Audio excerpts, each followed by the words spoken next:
So what is your answer to that, that why we are limiting the coin sales so Now, drastically? I see. How they think that, you know, so your question somebody is, wants to sell more right. coins.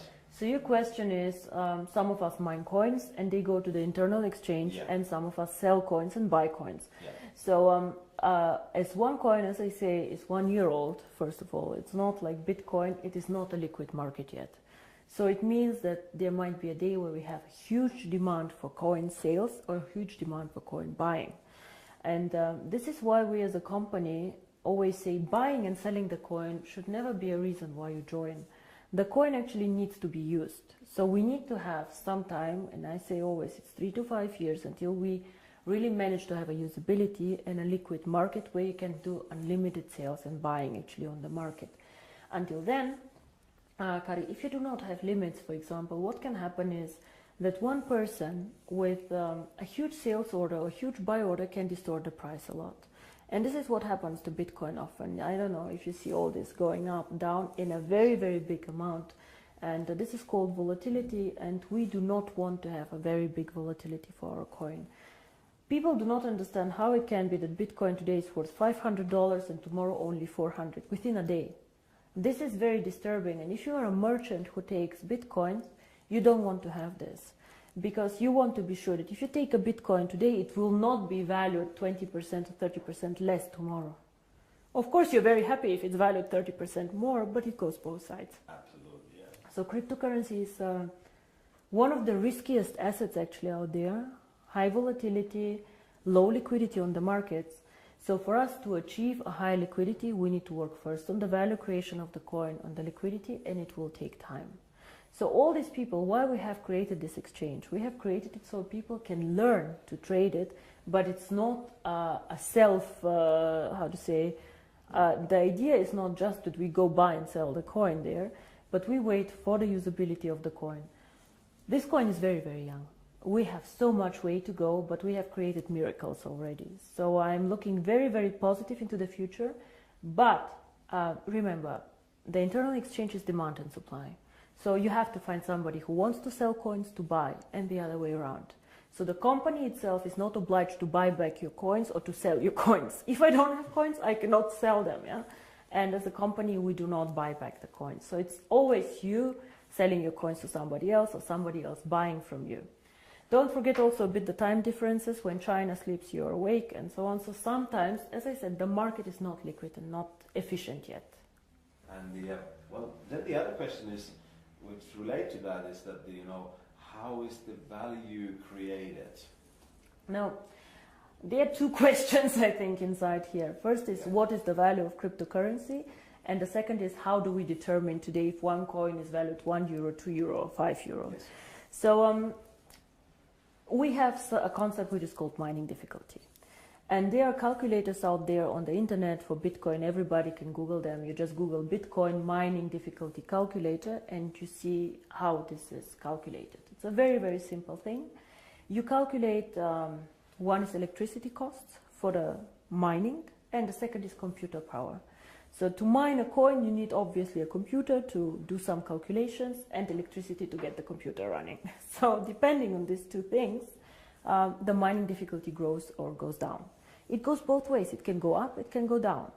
The more miner join, however, the more people who want to mine, the higher the mining difficulty goes. Because more of them are in the pools. And this is, of course, what happens to OneCoin. So you can simulate this with these calculators. It's nothing that OneCoin invented. And this is how we today measure the value of the coin. Yeah? So we say if it costs us €5 to create the coin due to electricity, the servers and the computer power, this is what we think is the appropriate price. Of course, it fluctuates up and down based on demand and supply, but always in a corridor actually that we have set. So this is how we determine the price today. And the second question that you had actually is, but one day we go to the open market, so how do we know what is the value of this cryptocurrency? Why is Bitcoin worth $400 and not 1,000 or whatever? And here, in my opinion, there are two things how we determine the value of cryptocurrency. Cryptocurrency is not backed up by anything. We know this. So it's actually worthless. So it's not backed up by gold. It's not backed up by any other asset. OneCoin is not backed up, yeah? Bitcoin is not backed up. But there's still value inside, and I tell you why. One is, first of all, the brand. Bitcoin currently have a very strong brand. Everybody knows them, they were the first one. Of course, there are always good and bad things about the brand, but they are very well known. Milka Chocolate is a very well-known brand. Procter & Gamble are a very, very strong brand. So the more people joining OneCoin and the more people speaking about OneCoin, the stronger our brand becomes. And this, I think, is something that makes us really a family, because if you go in the network marketing approach and go and sell shampoo, it does not make you stronger if somebody on a sideline sells shampoo. Only your downline makes you happy. But here, if another team makes OneCoin popular out there, this makes also your coin stronger and your team stronger. And this is something very, very special about OneCoin, I think. And so the brand. And we have currently about 2 million paid members. In the database, we have over 10 million people who know about OneCoin. So we for sure have more users than Bitcoin, for sure. We are different, we are in a different system, but there are 2 million people who tomorrow could start using the coin if we want to. And this is great. So this is one part of the value, but most people use Bitcoin currently as value storage, like gold. I put it in the safe and I keep it there, which is okay, but a bit of a dangerous concept. Everything that goes up can also go down, and you're not special. You know, and if you're not special, why use OneCoin? Why not use 2 coin, 3 coin, dark coin, or not? So we are probably one of, or probably the only company who focuses so much on usability of cryptocurrency. Why cryptocurrency? How can it change the world? And our 2 slogans are the future of payments or join the financial revolution. We believe that actually cryptocurrency can be a vehicle for money transfers. So for example, as you do Western Union transfers, you can use cryptocurrency to do a transfer. Fast, borderless payments. And there's a huge demand for this. 2 billion of people have no bank account. 2 billion.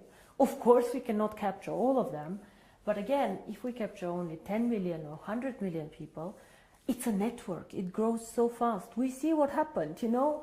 December 2014, I was sitting at my desk and I had a bet with Per Carlson, who is not here anymore, if we will manage to have 10,000 people.